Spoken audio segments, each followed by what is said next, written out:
Hello मित्रों, सुनाइए कैसे हो आप सभी लोग। उम्मीद है सभी लोग बहुत अच्छे होंगे और हमेशा अच्छे रहें। मित्रों, हमने नेक्स्ट वीडियो जो इससे पिछली वीडियो थी, सॉरी नेक्स्ट नहीं, इससे पिछली जो वीडियो थी उसमें दो ग्लैंड डिस्कस की थी। एक तो डिस्कस की थी थायराइड ग्लैंड, एक डिस्कस की थी पैराथायरॉयड ग्लैंड। हमने उन ग्लैंड्स के सीक्रेशन बताए और उन सीक्रेशंस के फिर फंक्शन बताए कि हमारी बॉडी में वो क्या फंक्शन कर रही हैं। वैलिड। तो मित्रों, थायराइड ग्लैंड का सीक्रेशंस को माइंड में रखने के लिए अलग से कोई ट्रिक की नीड नहीं है, क्योंकि सीधी सी बात है, जो थायराइड ग्लैंड हार्मोन रिलीज कर रही है उस हार्मोन में कहीं ना कहीं थायरो वर्ड आ रहा है। जैसे टेट्राआइडोथायरोनिन, थायरो आया तो थायराइड ग्लैंड समझ जाना। थायरोक्सिन आपने बोला तो भी थायरो आया तो भी आप समझ जाना थायराइड ग्लैंड कर रही है। वैलिड। ट्राईआइडोथायरोनिन तो भी आप समझ जाओगे थायराइड ग्लैंड का सीक्रेशन है। थायरोकैल्सिटोनिन तो भी आप समझ जाओगे कि ये थायराइड ग्लैंड का सीक्रेशन है। तो बॉटम लाइन ये है कि थायराइड ग्लैंड में थायरो वर्ड आ रहा है और थायरो वर्ड से इजीली अपने माइंड में आप ये रख पाओगे कि ये सीक्रेशन थायराइड ग्लैंड के द्वारा रिलीज किया जा रहा है। वैलिड। दूसरी ग्लैंड थी मित्रों पैराथायरॉयड। तो पैराथायरॉयड तो केवल एक ही हार्मोन कर रही थी रिलीज, पैराथायरॉयड हार्मोन। वैलिड। जिसके नाम में ही अपना पूरा नाम है पैराथायरॉयड हार्मोन, पीटीएच। तो वहां से भी उसको लर्न किया जा सकता है, कोई इशू वाली बात नहीं। मित्रों, आज हम आ जाते हैं दो ग्लैंड्स पर। आज बोले तो इस वीडियो में हम डिस्कस करते हैं दो ग्लैंड्स को। वो ग्लैंड्स कौन सी हैं? एक तो मित्रों थाइमस डिस्कस करेंगे इसमें, थाइमस ग्लैंड, और एक डिस्कस करेंगे मित्रों हम एड्रिनल ग्लैंड। ठीक है, दो डिस्कस करनी है हमें। चलिए, तो मित्रों थाइमस,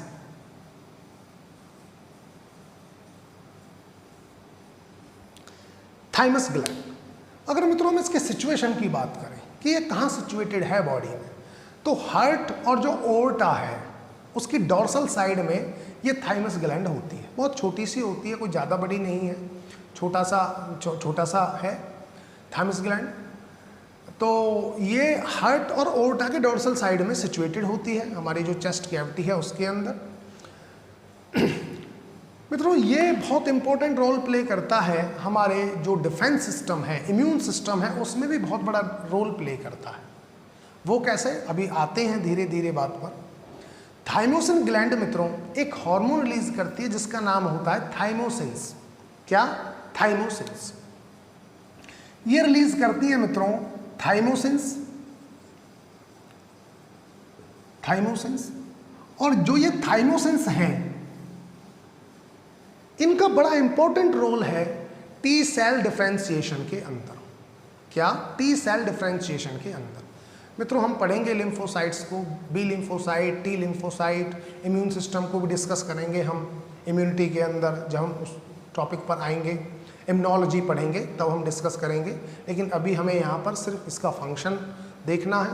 तो थाइमोसिन का रोल है, जो रोल प्ले करती है वो करती है टी सेल डिफरेंशिएशन के अंदर। टी सेल या टी लिम्फोसाइट्स डिफरेंशिएशन, ये भी बोल सकते हो, टी सेल बोलिए या टी लिम्फोसाइट्स बोलिए, आपकी जो मर्जी है। T cell differentiation, T cell differentiation. और मित्रों जो टी सेल डिफरेंशिएट हो जाती है, मैच्योर हो जाती है, तब ये सेल मीडिएटेड रेस्पॉन्स देती है। सेल मीडिएटेड रेस्पॉन्स, कौन सा response? Cell mediated response, cell mediated response. समझिए मित्रों, सेल मीडिएटेड रेस्पॉन्स होता क्या है? सेल मीडिएटेड रेस्पॉन्स होता क्या है? सेल मीडिएटेड रिस्पॉन्स ये होता है, अगर कोई सेल हमारे एंटीजन पर, हमारे नहीं मतलब जो एंटीजन हमारी बॉडी में आया, एंटीजन का मतलब समझिए कोई भी फॉरेन मटेरियल हमारी बॉडी में जो आए वो हमारी बॉडी के लिए एंटीजन है। ठीक है, कोई भी फॉरेन मटेरियल जो बाहर से हमारी बॉडी में आया वो हमारी बॉडी के लिए एंटीजन है, मतलब वो हमें हार्म पहुंचा सकता है। तो टी सेल क्या करती हैं? टी सेल कुछ केमिकल्स रिलीज करती हैं उस एंटीजन को मारने के लिए। कुछ साइटोटॉक्सिन्स रिलीज करती हैं, कुछ टॉक्सिन्स रिलीज करती हैं, जैसे साइटोकाइनेंस वगैरह कुछ रिलीज करेंगी। यहाँ पर सिर्फ आप इतना याद रखिए कि टी सेल एंटीजन को मारने के लिए कुछ केमिकल्स रिलीज करती हैं जिससे उस एंटीजन को मारा जाए और जिससे हमारी बॉडी को बचाया जाए। तो इस तरह से टी सेल हमारी बॉडी का डिफेंस करती है। Is that clear? तो मित्रों यहाँ पर थाइमस ने रिलीज किया थाइमोसिन। थाइमोसिन का काम है टी सेल डिफरेंशिएशन में, और टी सेल डिफरेंशिएशन का काम है सेल मीडिएटेड रेस्पॉन्स देना। क्या देना? सेल मीडिएटेड रेस्पॉन्स देना। उसके साथ साथ मित्रों जो थाइमोसिन है ये मित्रों एक्टिवेट या हम कहें कि रेगुलेट करती है उन सेल्स को जो एंटीबॉडी की प्रोडक्शन करेंगे। अब एंटीबॉडी की प्रोडक्शन करती है मित्रों बी लिम्फोसाइट। कौन सी? B lymphocyte. टी सेल या टी लिम्फोसाइट तो सेल मीडिएटेड रिस्पॉन्स करेगी। जो बी सेल और बी लिम्फोसाइट होती हैं उनका काम होता है एंटीबॉडी बनाना, किसी भी एंटीजन के लिए एंटीबॉडी बनाना, और वो एंटीबॉडी हमारी ब्लड स्ट्रीम में पहुंच जाती है और हमारी ब्लड स्ट्रीम के साथ जहाँ जहाँ ब्लड स्ट्रीम जाती है वहाँ वहाँ वो एंटीबॉडी पहुँचती रहती है। और हमारी बॉडी में कहीं भी एंटीजन जब आता है तो वो एंटीबॉडी उस एंटीजन के साथ बाइंड होकर उसको फिनिश करने की कोशिश करती है। फिनिश या कह सकते हो फिनिश करती है। ठीक है, तो मित्रों इस तरह का जो इम्यून सिस्टम होता है उसको हम ह्यूमोरल इम्यून रेस्पॉन्स बोलते हैं। उसको बोलते हैं ह्यूमोरल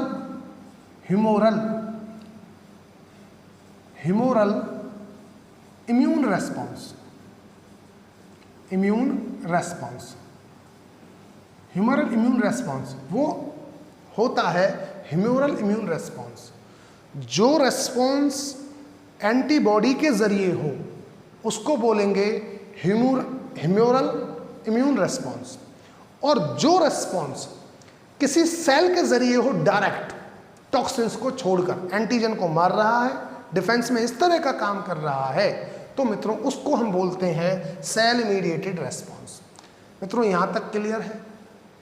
आई थिंक ये हो गया है। थाइमस का इतना काम है कि हमारे डिफेंस में बड़ा रोल प्ले करती है। ठीक है ना? यहाँ पे मित्रों मैचुरेशन भी होती है। जो बी लिम्फोसाइट है, टी लिम्फोसाइट है, जैसे टी का हमने देखा, टी सेल का जो है डिफ्रेंसिएशन वो कहाँ पर होगा? थाइमस ऑर्गन के अंदर होगा या थाइमस ग्लैंड के अंदर होगा। हम ग्लैंड बोलें, ऑर्गन बोलें, क्योंकि मित्रों वैसे तो थाइमस ऑर्गन होता है लेकिन इसके अंदर कुछ स्पेशल टाइप्स की सेल्स होती हैं जो हार्मोन रिलीज करती हैं। याद रखना, थाइमस हो या हाइपोथैलेमस हो, हाइपोथैलेमस और थाइमस को कंसीडर्ड ऑर्गन किया जाता है, बट इनके अंदर कुछ ऐसी सेल्स होती हैं जो हार्मोन रिलीज करती हैं, इसलिए इनको हम ग्लैंड्स में भी डिस्कस करते हैं। Is that clear? तो मित्रों थाइमस के अंदर टी सेल का डिफरेंशिएशन होगा। ठीक है, और थाइमस जो केमिकल बना रहा है थाइमोसिन क्या करेगा? थाइमोसिन प्रोडक्शन करवाएगा एंटीबॉडी का, stimulates the production of antibody, stimulate the production of antibody by B cells। Antibody का काम तो मित्रों बी सेल करेगी, केवल टी सेल नहीं करती है। टी सेल नहीं करेगी, और हम इसको डिटेल में थोड़ा इम्यून सिस्टम में पढ़ेंगे। तो मित्रों I think that is much sufficient in thymus. ये है थाइमस का, कोई ज़्यादा बड़ा रोल नहीं है, छोटा सा रोल है। अगली ग्लैंड आ जाती है मित्रों, जो है वो थोड़ा इंपॉर्टेंट है, उसको थोड़ा करें, इसमें कुछ ज़्यादा है नहीं कि क्या हुआ है। नेक्स्ट जो है मित्रों एड्रिनल ग्लैंड, वो इंपॉर्टेंट है और थोड़ा उसमें आपको एड्रिनल ग्लैंड। अब मित्रों एड्रिनल ग्लैंड में क्या करना है? जो एड्रिनल ग्लैंड होती है ना, वो मित्रों हमारे अंदर दो होती हैं एड्रिनल ग्लैंड। जैसे किडनी है, मान लीजिए जैसे ये किडनी बना दी मैंने, ये किडनी बना दी फॉर एग्जांपल, हाइपोथेटिकल है मित्रों, आप समझ लेना किडनी है। ठीक है, तो किडनी के मित्रों एंटीरियर पार्ट पर इस तरह से प्रेजेंट होती है। मतलब एक तरह से प्रेजेंट ऐसे हैं किडनी पे जैसे किडनी को कैप पहना दी हो। जैसे किडनी को सर्दी लग रही है और सर्दी में कैप पहना देते हैं ना जैसे, तो उस तरह से किडनी पे लगी हुई है एड्रिनल ग्लैंड।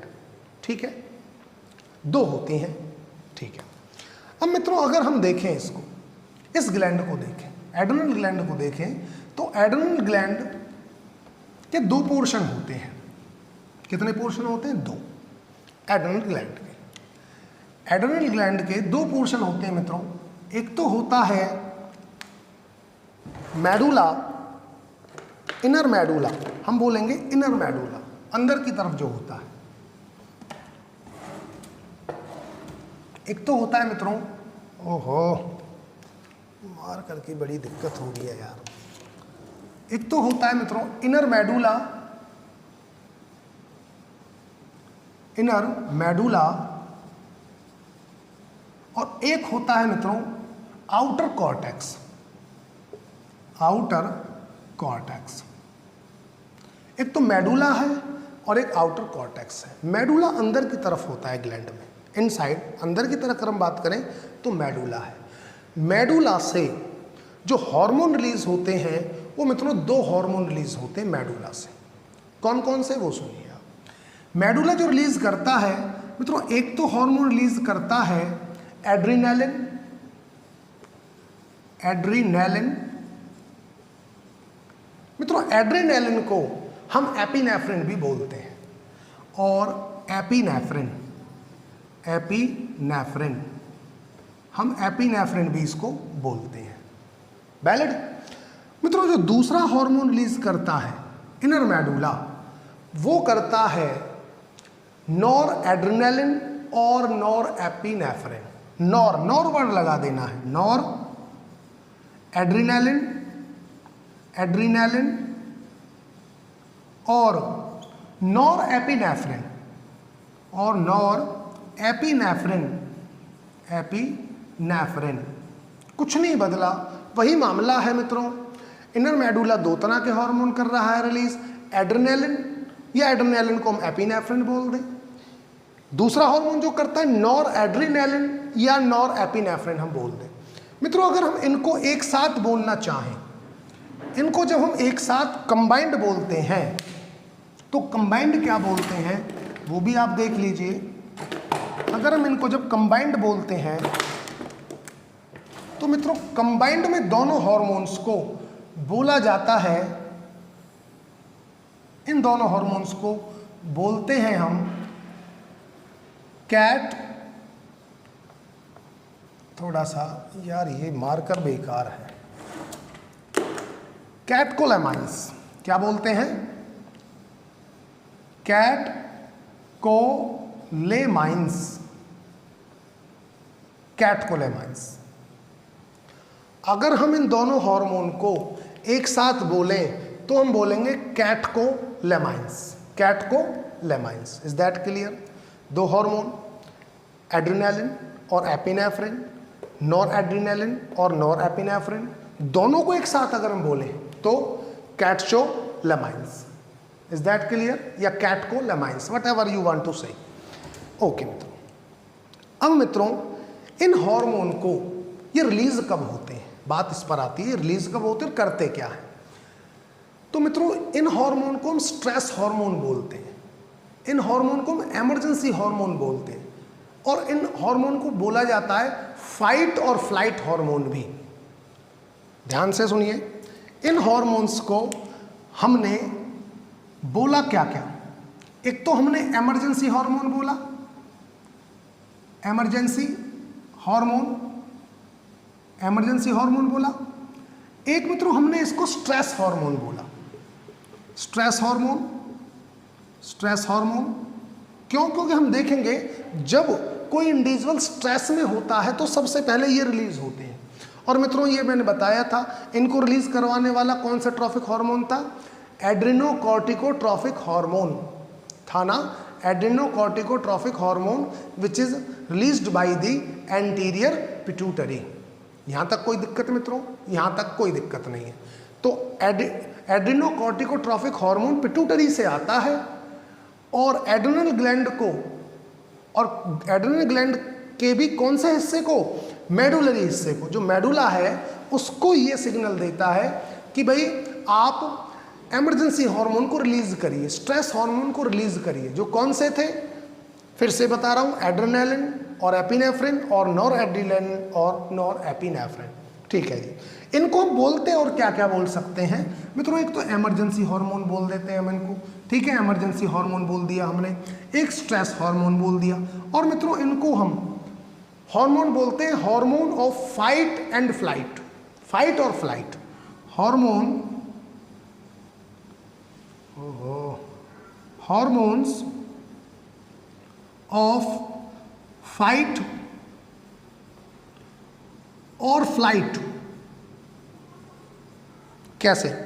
समझिए, बाइक चला रहे हैं, अचानक से मित्रों कोई बाइक सामने से आ गई, एकदम से ब्रेक मारी आपने, या गाड़ी चला रहे एकदम से ब्रेक मारी, अचानक स्ट्रेस में आई। जैसे ही स्ट्रेस में आते हो ना आप, तुरंत ये हार्मोन रिलीज होता है। होता क्या है फिर आपके साथ? हार्ट बीट बढ़ जाती है, पसीना आता है, हार्ट बीट बढ़ जाना, बढ़ता है ना, ये स्ट्रेस हार्मोन है। जैसे ही हम स्ट्रेस में आए, रास्ते में चल रहे हैं, रास्ते में चलते चलते हमने देखा स्नेक आ गया, सांप आ गया रास्ते में, तो क्या हुआ? उस स्नेक को देखते ही हालत खराब हो जाती है ना, स्ट्रेस में एकदम। क्या होता है? प्यूपिल डायलेशन, प्यूपिल डायलेट कर जाती है, फैल जाती है प्यूपिल, पसीने आ जाते हैं, स्ट्रेस में आ जाते। उस टाइम हमारे सामने बस क्या सिचुएशन रहती है कि भैया या तो लड़ो या भागो, यही तो रहता है, या तो भागो या फिर लड़ो। इसलिए इसको बोला हमने हार्मोन ऑफ फाइट और फ्लाइट। या तो लड़िए सिचुएशन से या आप वहां से भाग जाइए। स्ट्रेस हार्मोन है क्योंकि स्ट्रेस कंडीशन में रिलीज हो रहा है। इमरजेंसी हार्मोन भी इसको बोलते हैं। तो मित्रों लगता है मुझे ये क्लियर हो गया है, इसके फंक्शन क्लियर हो गए कि ये कब रिलीज होता है? जब भी हम किसी स्ट्रेस कंडीशन में आते हैं। सिम्टम्स, हार्ट बीट का बढ़ जाना, बहुत ज़्यादा हार्ट बीट बढ़ जाएगी, प्यूपिल डायलेट कर जाएगी, स्वेटिंग होगी, स्वेटिंग भी होती है। और मित्रों इसमें और ये क्या होता है, ये ग्लाइकोजन का ब्रेकडाउन करवाता है ये हार्मोन, ये भी इंपॉर्टेंट है। ये ग्लाइकोजन का ब्रेकडाउन करवाएंगे ये हार्मोन, ताकि ब्लड के अंदर ग्लूकोज का लेवल बढ़ सके।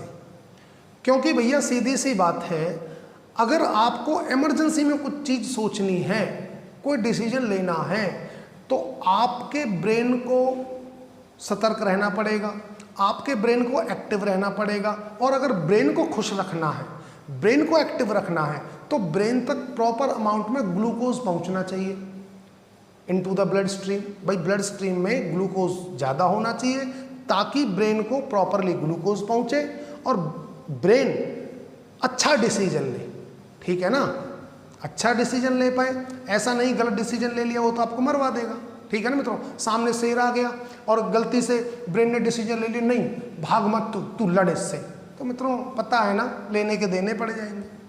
तो मित्रों इसलिए जरूरी है कि ग्लूकोज का लेवल ब्लड में बढ़े।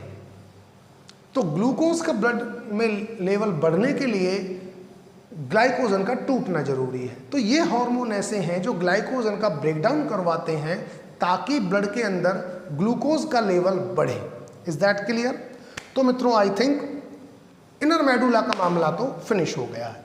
अब मित्रों आ जाते हैं हम इस बात पर जो आउटर कॉर्टेक्स था। तो मित्रों ये आउटर कॉर्टेक्स के नीचे लिख दिया था, मैं इसको अब रफ कर देता हूं। तो ये हार्मोन तो हो गया है। अब मित्रों आउटर कॉर्टेक्स बात कर लेते हैं इसकी। तो मित्रों आउटर कॉर्टेक्स जो है ना, एक्चुअल में इसके जो ऊपर वाला पोर्शन है, इनर मेडुला तो अंदर था, अब जो आउटर है उसको हम कॉर्टेक्स बोलते हैं, ठीक है। इसके एक्चुअल में 3 जोन है, ये 3 लेयर्स में बटा हुआ है कॉर्टेक्स। कौन कौन से? एक तो मित्रों होता है आउटर जोन, आउटर जोन। एक होता है मित्रों मिडिल जोन और एक होता है मित्रों इनर जोन। 3 जोन है, या हम बोल सकते हैं 3 लेयर है, 3 लेयर में प्रेजेंट होती हैं। आउटर लेयर, मैं लेयर लिख देता हूं, आउटर लेयर, मिडिल लेयर और inner layer. Is that clear? अब मित्रों देखिए, जो ये है इनर लेयर, इसको हम बोलते हैं जोना रेटिकुलरिस। क्या? Zona reticularis. जोना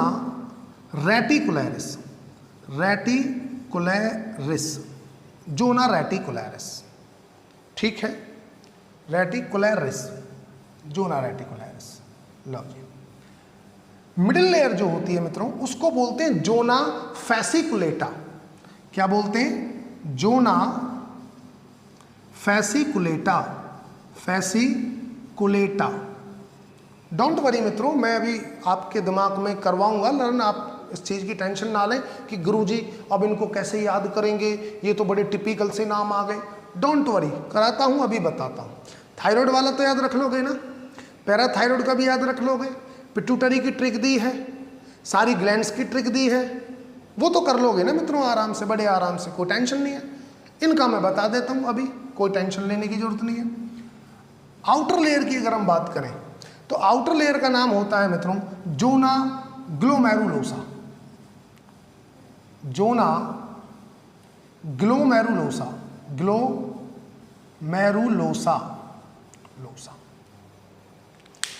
3 लेयर है। आउटर कॉर्टेक्स जो है वो 3 लेयर में बटा हुआ है मित्रों, inner layer, middle layer, outer layer. Inner layer को जोना रेटिकुलरिस, मिडिल लेयर को जोना फैसिकुलेटा, आउटर लेयर को जोना ग्लोमेरुलोसा। अब बात आती है कि गुरुजी नाम तो बता दिए, अब ये भी बता दो कि इनको दिमाग में रखें कैसे। तो सुनिए मित्रों, बड़ी आसान सा मामला है। देखिए, इनर लेयर स्टार्ट होती है आई से। इनर लेयर किससे स्टार्ट होती है? आई से ना, इनर, INNER, इनर, आई से स्टार्ट हुई। तो देखिए, रेटिकुलरिस में 2 आई है, 2 आईज है रेटिकुलरिस पूरे वर्ड में भी। जोना तो सब में लग रहा है, कोई टेंशन वाली बात नहीं है। जोना तो इसमें भी है, इसमें भी है, इसमें भी है, ठीक है। जोना तो हम सब में लगा देंगे, कोई टेंशन नहीं है गुरुजी। लेकिन अब कौन सा है रेटिकुलरिस, किसको बोलेंगे, फैसिकुलेटा किसको बोलेंगे, ग्लोमेरुलोसा किसको बोलेंगे, ट्रिक इसके लिए बतानी है, वो सुनिए। तो मित्रों, इनर लेयर के अंदर वो है, वो वाला जोना आएगा जिसमें आई ज्यादा हो। आई किस में है? रेटिकुलरिस में। देखिए, रेटिकुलरिस में एक तो RETI, एक तो आई यहां आया टी के बाद, और कुलरिस एक आई आया आर के बाद, तो 2 आई आ रहे हैं। मैक्सिमम आई जिसमें है वो इनर लेयर है, मैक्सिमम बात कर रहा हूं। तो 2 सबसे ज्यादा इसी के अंदर है, तो इसको लिखिए मित्रों इनर लेयर में, ये इनर लेयर है, समझ जाना। ओ देखिए, सबसे ज्यादा किसमें? ओ, आउटर वर्ड जो स्टार्ट होता है वो ओ से स्टार्ट होता है, वैलिड। और सबसे ज्यादा ओ देखिए किसमें है? ओ मित्रों इसमें है, ग्लोमेरुलोसा में। एल के बाद ओ है और फिर एल के बाद ओ है, तो कितने ओ हैं? 2 ओ है। तो समझ जाना, जो ग्लोमेरुलोसा है वो आउटर लेयर है, और जो रेटिकुलरिस है, रेटिकुलरिस में 2 बार आई आया इसलिए इनर लेयर है, और ग्लोमेरुलोसा में 2 बार ओ आया इसलिए आउटर कॉर्टेक्स है। और बाकी जो बच गया वो तो मित्रों है ही मिडिल में, कोई टेंशन वाली बात ही नहीं है। बस आपको 2 अलग करनी है, इनर को अलग कर दीजिए, आउटर को अलग कर दीजिए, बाकी जो बचा वो तो मित्रों मिडिल में आएगा ही आएगा। डोंट वरी, हो गए लर्न, कोई टेंशन नहीं मित्रों, बड़ी आसान सी ट्रिक, ठीक है ना। हाँ, मैं जानता हूँ मित्रों कि दिमाग से निकल जाती हैं चीज़ें, नाम याद नहीं किए जा सकते, दिमाग से निकल जाती हैं। मैं तो कभी कभी मित्रों देखते हो, कई बार तो ऐसा होता है कि स्पेलिंग्स की मिस्टेक्स भी हो जाती हैं, कोई टेंशन नहीं है। साइंस वालों के लिए मतलब बोलते हैं ना, कुछ भी पॉसिबल है, इम्पॉसिबल नहीं है, ठीक है। तो मित्रों यहाँ से याद रखना कॉर्टेक्स के 3 जोन हैं, आउटर लेयर, मतलब 3 लेयर हैं, outer layer, middle layer, inner layer. Inner layer को हम बोलेंगे जोना रेटिकुलरिस। माइंड में रहे कि हाँ जोना रेटिकुलरिस में 2 बार आई आया है तो इनर लेयर है, ठीक है। और आउटर लेयर में 2 बार ओ होना चाहिए, तो ग्लोमेरुलोसा में 2 बार है ओ, इसलिए ये आउटर लेयर है। बाकी जो बच गया, कौन सा बच गया? फेसिकुलेटा। ये कहाँ? मिडिल लेयर में। Is that clear? ठीक है मित्रों, तो ये तो हो गया। अब बात करते हैं करते क्या है। ये तो जोन के बारे में हमने डिस्कस कर लिया। अब बात इस पर आती है कि भैया कॉर्टेक्स करेगा क्या, कौन से हार्मोन रिलीज करेगा। तो मित्रों जो कॉर्टेक्स रिलीज करता है वो कॉर्टिकॉइड्स रिलीज करता है। वर्ड में ही देखिए, कॉर्टेक्स रिलीज करता है कॉर्टिकॉइड्स। इसको भी लर्न करना बड़ा आसान है। कॉर्टेक्स ने रिलीज किया कॉर्टिकॉइड्स, कॉर्टिकॉइड्स, कॉर्टिकॉइड्स रिलीज किए किसने? कॉर्टेक्स ने। मित्रों मैं इसको थोड़ा अब रफ कर देता हूं क्योंकि मामला थोड़ा इधर खींचेगा, तो इसको हम अब रफ कर देते हैं, ठीक है ना। ये समझ में आ ही गया है, इसको थोड़ा रफ कर देते हैं। तो मित्रों कॉर्टेक्स ने रिलीज क्या किया? कॉर्टेक्स ने रिलीज किया कॉर्टिकॉइड्स। इसने रिलीज किया कॉर्टिकॉइड्स, कॉर्टिकॉइड्स। अब ये कॉर्टिकॉइड्स मित्रों 2 तरह के हैं, 2 तरह के हैं। अगर ऐसा कॉर्टिकॉइड है जो ग्लूकोज का मेटाबॉलिज्म कर रहा है तो उसको बोलेंगे हम ग्लूकोकॉर्टिकॉइड्स। और अगर कोई ऐसा कॉर्टिकॉइड है जो मिनरल्स के साथ मिनरल को रेगुलेट करने का काम कर रहा है तो उसको बोलेंगे मिनरेलोकॉर्टिकॉइड्स। वैलिड? देखिए, तो एक तो है, इसमें 2 तरह के कॉर्टिकॉइड्स हैं। एक तो है ग्लूकाकॉर्टिकॉइड्स, ग्लूकोकॉर्टिकॉइड्स, ग्लूकोकॉर्टिकॉइड्स, और एक आएगा मित्रों इसमें मिनरेलोकॉर्टिकॉइड्स, मिनरेलोकॉर्टिकॉइड्स, मिनरेलोकॉर्टिकॉइड्स। 2 तरह के हो गए। जो मेन हमारी बॉडी में ग्लूकोकॉर्टिकॉइड है उसको मित्रों कॉर्टिसोल बोलते हैं। क्या बोलते हैं? कॉर्टिसोल। तो इसका एग्जाम्पल आ गया कॉर्टिसोल।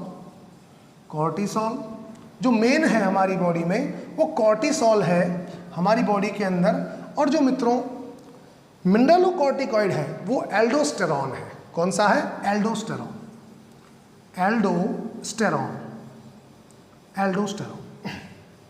समझ लीजिए, आउटर कॉर्टेक्स की लेयर्स की तो हमने बात कर ली, समझ में आ गया किस लेयर को क्या कहते हैं। अब बात आते हैं ये रिलीज क्या करती हैं। तो मित्रों जो ये हार्मोन रिलीज करती हैं उन हार्मोन्स को बोलते हैं कॉर्टिकॉइड्स, ठीक है। अब जो कॉर्टिकॉइड्स हैं ये 2 तरह के होते हैं। अगर मेटाबॉलिज्म कर रहा है कोई कॉर्टिकॉइड जो ग्लूकोज का करता है तो ग्लूकोकॉर्टिकॉइड्स, और अगर मिनरल्स का कर रहा है, रेगुलेशन मिनरल का कर रहा है तो मिनरेलोकॉर्टिकॉइड्स। यहाँ तक भी मामला समझ में आ गया। अब जो हमारी बॉडी में मेन ग्लूकोकॉर्टिकॉइड होता है उसका नाम होता है कॉर्टिसोल। क्या? कॉर्टिसोल। और जो मिनरेलोकॉर्टिकॉइड्स है हमारी बॉडी में वो होता है एल्डोस्टेरॉन। Is that clear? अब बात आती है इनके फंक्शन पर कि ये काम क्या करते हैं। बात हम फंक्शन पर भी कर। मित्रों फीलिंग आ रही है ना आपको? जो भी मैं बता रहा हूँ समझ में आ रहा है ना? दिमाग में सेट हो रहा है ना मामला? मित्रों ये जरूर होता रहे। अगर किसी बच्चे को कोई प्रॉब्लम लगती है कि सर आप थोड़ा और बताएं या कोई बाद में प्रॉब्लम आती है तो मित्रों आप मुझे कमेंट बॉक्स में ज़रूर लिख कर दें ताकि मैं आपकी प्रॉब्लम्स को ले सकूं, उसका और समाधान कर सकूं। अब अगर अब भी आपके समाधान में कोई कमी रह जाती है, मान लीजिए कोई दिक्कत है, कोई और कमी रह जाए, तो मित्रों मैं कोशिश करता हूँ ज़्यादा से ज़्यादा बेटर करने की, कि मैं ज़्यादा से ज़्यादा बेटर तरीके से आपको ऐसे बताऊँ ताकि वो आपके दिमाग में एक बार जाकर सेटल हो जाए, फिर निकले ही ना कभी, ठीक है। और अगर उसके बाद भी होती है तो मित्रों आप कमेंट बॉक्स में मुझे ज़रूर लिख कर दें कि गुरुजी हमें दिक्कत यहाँ आ रही है, थोड़ा सा इसके लिए भी आप काम करें। वैलिड मित्रों? ठीक है। आइए अब मित्रों फंक्शन पे आ जाते हैं। तो ग्लूकोकॉर्टिकॉइड्स जो है या कॉर्टिसोल जो है वो क्या करता है मित्रों? ये करता है एक तो ग्लूकोनियोजेनेसिस। क्या? ग्लूकोनियोजेनेसिस। हमारी बॉडी में रेगुलेट करता है ग्लूकोनियोजेनेसिस को। ग्लूकोज का नया बनना या नए ग्लूकोज मॉलिक्यूल्स का बनना कहलाता है ग्लूकोनियोजेनेसिस। ये करवाता है कॉर्टिसोल। एक काम क्या करवाता है कॉर्टिसोल, दूसरा वाला एक ये भी कराता है कि जो हमारे सेल्स हैं, एडिपोज सेल्स हो गई या और स्टोरिंग सेल्स हो गई, उनमें अमीनो एसिड्स को जाने से और उनके यूटिलाइज होने से भी रोकता है, ये याद रखना। दूसरा काम क्या है, कॉर्टिसोल जो भी एडिपोज टिश्यू है या कोई स्टोरिंग सेल्स है जहाँ पर स्टोर होते हैं या यूटिलाइज होते हैं अमीनो एसिड्स, तो वहाँ पर अमीनो एसिड को जाने से रोकना और अमीनो एसिड का यूटिलाइजेशन होने से रोकना, ये भी कौन करवाता है, ये मित्रों ग्लूकोकॉर्टिकॉइड्स करवाता है। Is that clear. उसके बाद एक चीज ये और करते हैं मित्रों, एंटी इन्फ्लामेटरी रेस्पॉन्स या एंटी इन्फ्लामेटरी रिएक्शंस कराते हैं। एंटी इन्फ्लामेटरी रिएक्शंस क्या होती हैं? एंटी इन्फ्लामेटरी रिएक्शंस होती है मित्रों कि जब हमें कोई, मान लीजिए येलो वास्प ने काट लिया, येलो वास्प जब हमें काट लेगा तो होगा क्या, हमें होगा ये कि जी वो स्वेलिंग हो जाएगी, रेडनिंग हो जाएगी, तो ये इन्फ्लामेटरी रेस्पॉन्स है। तो इस तरह के रेस्पॉन्स को रोकने का काम करता है कॉर्टिसोल, ठीक है। और एक इसका फंक्शन है, ये आरबीसी की प्रोडक्शन भी कराता है। तो तीन चार फंक्शन हो गए इसको मित्रों। बॉडी में ग्लूकोनियोजेनेसिस करना, बॉडी की जो सेल्स हैं एडिपोज टिश्यू हैं उनमें अमीनो एसिड्स को जाने से और यूटिलाइज होने से रोकना, ठीक है। और इन्फ्लामेटरी रेस्पॉन्सेस देना, सॉरी रेस्पॉन्स नहीं देना, इन्फ्लामेटरी रेस्पॉन्सेस को रोकना। इन्फ्लामेटरी रेस्पॉन्सेस को रोकना कैसे? एंटी इन्फ्लामेटरी रिएक्शंस कराकर।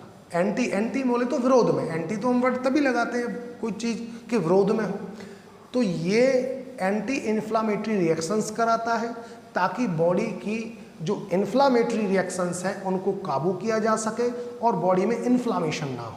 Is that clear. और जो नेक्स्ट फंक्शन है आरबीसी की प्रोडक्शन करवाना। तो मित्रों ये तो काम हो गया किसका?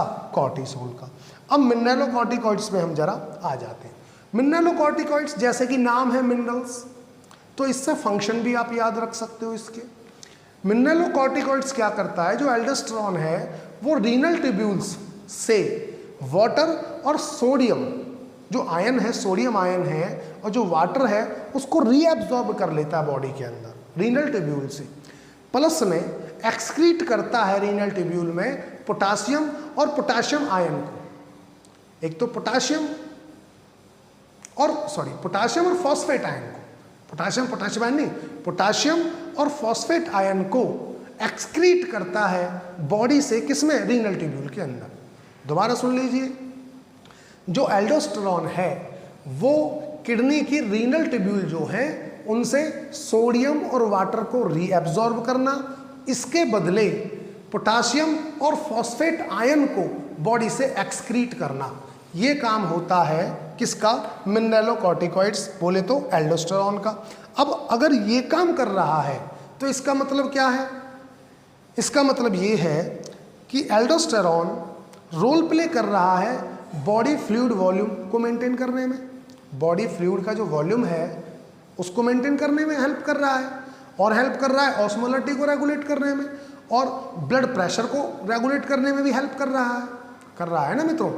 तो ये सारी चीज़ें हैं। इसके अलावा तो ये तो हो गए हार्मोन जो हमने पढ़े, कॉर्टिकॉइड्स पढ़ा, मिनरलोकॉर्टिकॉइड्स पढ़ा, ठीक है। ये दोनों जो है ये कॉर्टिकॉइड्स में आते हैं, और कॉर्टिकॉइड्स को रिलीज करता है आउटर कॉर्टेक्स, और आउटर कॉर्टेक्स की 3 लेयर बताई थी मैंने मित्रों, 3 लेयर में बटी हुई है।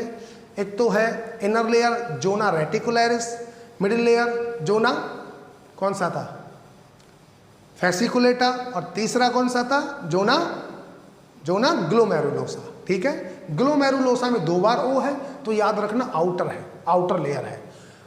रेटिकुलरिस में 2 बार आई है तो याद रखना इनर लेयर है, ठीक है। बाकी जो बच गया, ठीक है ना, फेसिकुलेटा वो मिडल में है, कोई दिक्कत नहीं है। दूसरा मैंने बताया मेडुला, दोबारा से रिवाइज करा देता हूं। मेडुला के अंदर दो हार्मोन रिलीज करता है मेडुला, कौन कौन से? एक तो करता है एड्रिनालिन या एपिनेफ्रिन बोल दो, वैलिड। दूसरा है नॉर एड्रिनालिन और नॉर एपिनेफ्रिन, दोनों को कैटकोलेमाइंस बोलते हैं। मैं दोबारा वर्ड लिख देता हूं, दिखा देता हूं, कैटकोलेमाइंस, CATECHOLAMINES, कैटकोलेमाइंस। कैटकोलेमाइंस क्या है? ये क्या करते हैं? ये स्ट्रेस हार्मोन है। ये जब हम स्ट्रेस में होते हैं या किसी इमरजेंसी सिचुएशन में होते हैं तब ये रिलीज होते हैं, ठीक है। इसलिए इनको इमरजेंसी हार्मोन बोला जाता है, स्ट्रेस हार्मोन बोला जाता है, हार्मोन ऑफ फाइट और फ्लाइट भी बोला जाता है इनको, ठीक है। सिम्टम्स क्या होंगे? हार्ट बीट बढ़ जाएगी, बहुत ज़्यादा हार्ट बीट बढ़ जाना, और ये होता है कि स्वेटिंग होने लगती है, प्यूपिल डायलेशन होने लगता है। प्लस में एक फंक्शन मित्रों और याद रखना, भूलना मत, जो मैंने बताया था कि ये ग्लाइकोजन का, मैंने बोला ग्लाइकोजन का ये ब्रेक डाउन करवाते हैं ताकि ब्लड के अंदर ग्लूकोज का लेवल बढ़ सके। और ग्लूकोज का लेवल क्यों बढ़वा रहे हैं मित्रों? ये मैंने बताया, क्योंकि ग्लूकोज अगर ब्लड में प्रॉपर अमाउंट में रहेगा तो ब्रेन को जाएगा, और जब ब्रेन को जाएगा मित्रों तो ब्रेन अपना सही तरीके से काम करेगा। अगर मित्रों मान लो ग्लूकोज तो दिया नहीं ब्लड में ग्लूकोज की कमी है, ब्रेन को खाने को कुछ मिल नहीं रहा, तो ब्रेन भी गुस्से में नहीं आएगा? आप ही बताओ, ब्रेन भी तो गुस्से में आएगा। और मित्रों गुस्से में अगर उसने कोई टेढ़ा मेढ़ा या कोई ऐसा डिसीजन ले लिया जो आपको मरवा दे, तो क्या ये बात सही है? नहीं ना। हाँ, पता लगा ठीक है कि ग्लाइकोजन का ब्रेकडाउन नहीं हुआ था, ग्लूकोज का लेवल कम है, दिमाग गुस्से में था, और उसने, आपने शेर को देखा, डिसीजन तो लेना था भगाने वाला कि आपको भगाए, ठीक है ना, फ्लाइट वाला, लेकिन क्या आपको मैसेज दे दिया कि नहीं भागो मत, लड़ो, आप इससे भी बड़े शेर हो, जीतोगे। तो मित्रों पता लगा आप निपट गए, समझ रहे हो ना। इसलिए तो यहाँ से याद रखना कि जो होते हैं ये इमरजेंसी हार्मोन, ये ग्लाइकोजन का ब्रेकडाउन करवाते हैं ब्लड में ग्लूकोज लेवल को बढ़वाने के लिए। तो मित्रों I think that is much enough for this video. इसके बाद हम 2 ग्लैंड या 3 ग्लैंड लेते हैं नेक्स्ट वीडियो में।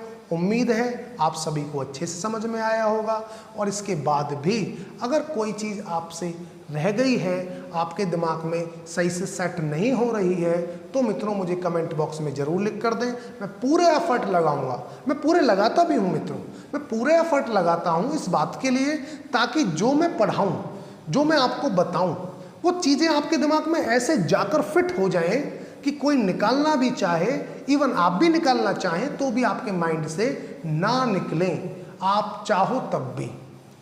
बाकी मित्रों आपको जो ठीक लगता है कि सर थोड़ा सा ये बता दीजिए या हमारा ये क्वेश्चन है, कोई आपकी क्वेरीज हैं, तो मित्रों कमेंट बॉक्स में मुझे लिखकर जरूर दें। ठीक है मित्रों, मिलते हैं फिर नेक्स्ट वीडियो में। ओके मित्रों, thank you so much. Okay मित्रों, बाय।